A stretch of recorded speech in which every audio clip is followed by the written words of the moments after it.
Slab is the first controller designed and made to work with Serato Studio. As a natively mapped MIDI controller, Slab puts everything from Serato Studio right at your fingertips, so you can stay in the zone without having to reach for your mouse. It's designed to work with Serato Sample and even Serato DJ Pro as an accessory device. But for this video, I'll show you how to make a beat on Slab in Serato Studio. Let's start with the drums. Hold Shift plus Auto Set to select a genre and we'll generate a pattern from Studio's library.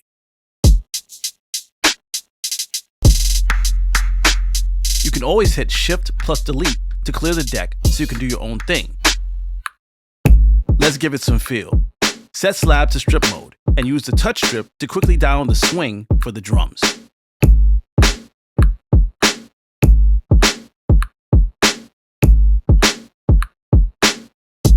Now, let's look at the hi-hats by viewing them on Slab step sequencer.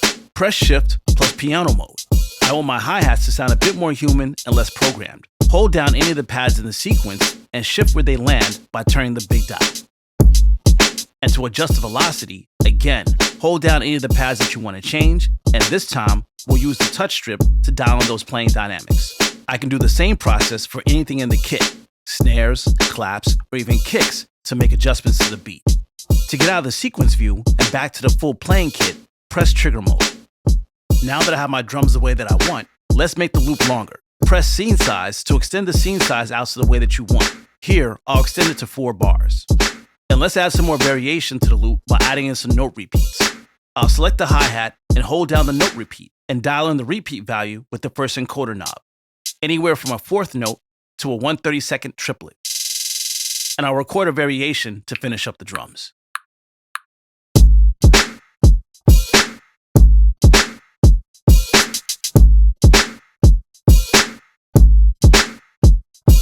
Now, let's chop up a sample. I'll create a new scene by pressing Scene Select and tap on an empty pad to make a new scene. Let's navigate the library to load in the sample.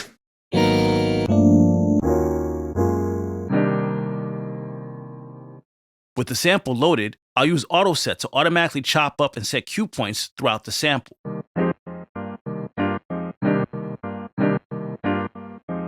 If you want to change the Auto Set mode, you can hold Shift and press Auto Set. You can favorite the cue points you like and press Auto Set again to find more. If there are any chops that I don't want, I'll hold down Delete and press the pads. And if I want to scroll through my sample, I'll set Deck Scrub as the dial mode. This way, I can tap on any of the empty pads and assign cue points. I can choose whether I want to tap to trigger or hold down a pad for each chop's playback with the trigger mode button. Let's quickly dial in the frequencies and volume. Press the encoder mode and then go to Deck EQ to shape the track's highs, mids, lows, and levels using these 4 encoder knobs.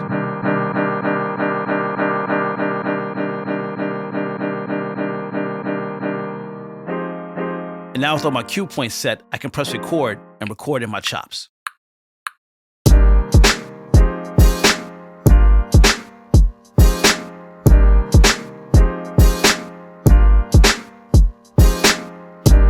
Now, let's make another scene and load another sample to do something different. I'll separate the sample stems. I only want the melody, so I'll mute the bass and everything else.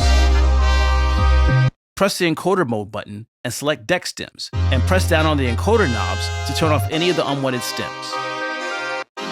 And for the melody stem, I can turn the encoder knob to adjust the level of the stems to my liking. And like I did before, I'll tweak the EQs and the deck volume.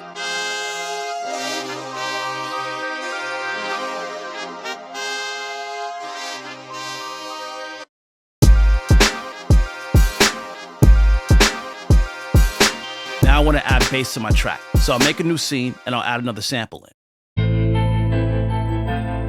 This sample's got a pretty good bass line already, so let's load it up into a new deck and place a couple of chops. And for this sample, I don't want the melody, so again, I'll mute the track stems except for the bass. Now, let's make some minor adjustments. This cue point here is playing a little bit too fast for my bass line, so I'll time stretch the BPM on this pad to make it slower.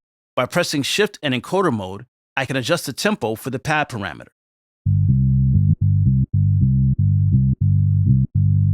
bass sounds good, but it needs a bit more volume, so I'll raise the bass stem's volume and add in some hard compression as well. A shortcut for adding in one of Studio's built-in effects, switch to deck effect mode using the encoder mode button. Holding down shift and turning the encoder knob lets you load in the effect for that knob.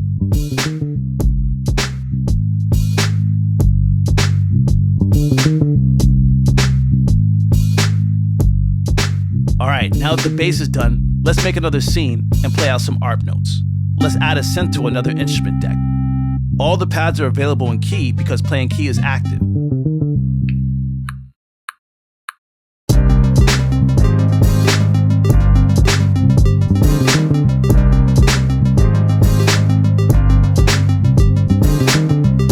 And to have this track fit nicely in the mix, I can make some small adjustments to EQ, volume, and also use the touch strip to apply a filter. And lastly, I'll add some effects to the synth. Alright, so now I've got all the main tracks for the beat, but I want some of the scenes to stand out even more. So on Slab, I'll use the pad effects. Slab has 4 unique effects types, which you can only access with Slab connected. You have the wah filter, the lo-fi crush, the inverse reverb, and the pitch loop. These effects types are grouped into columns, with the effects amounts increasing from 25% to 100%, from the bottom to the top. You can use these effects for live beat sets or record them in as automation. And if I make a mistake, I can always hit undo to start over.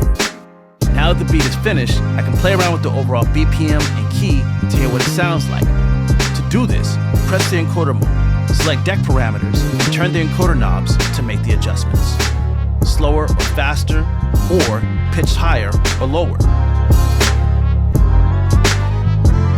And that's it. Grab Slab and bring beatmaking back to your hands. Head over to Serato.com to learn more about Slab and Serato Studio.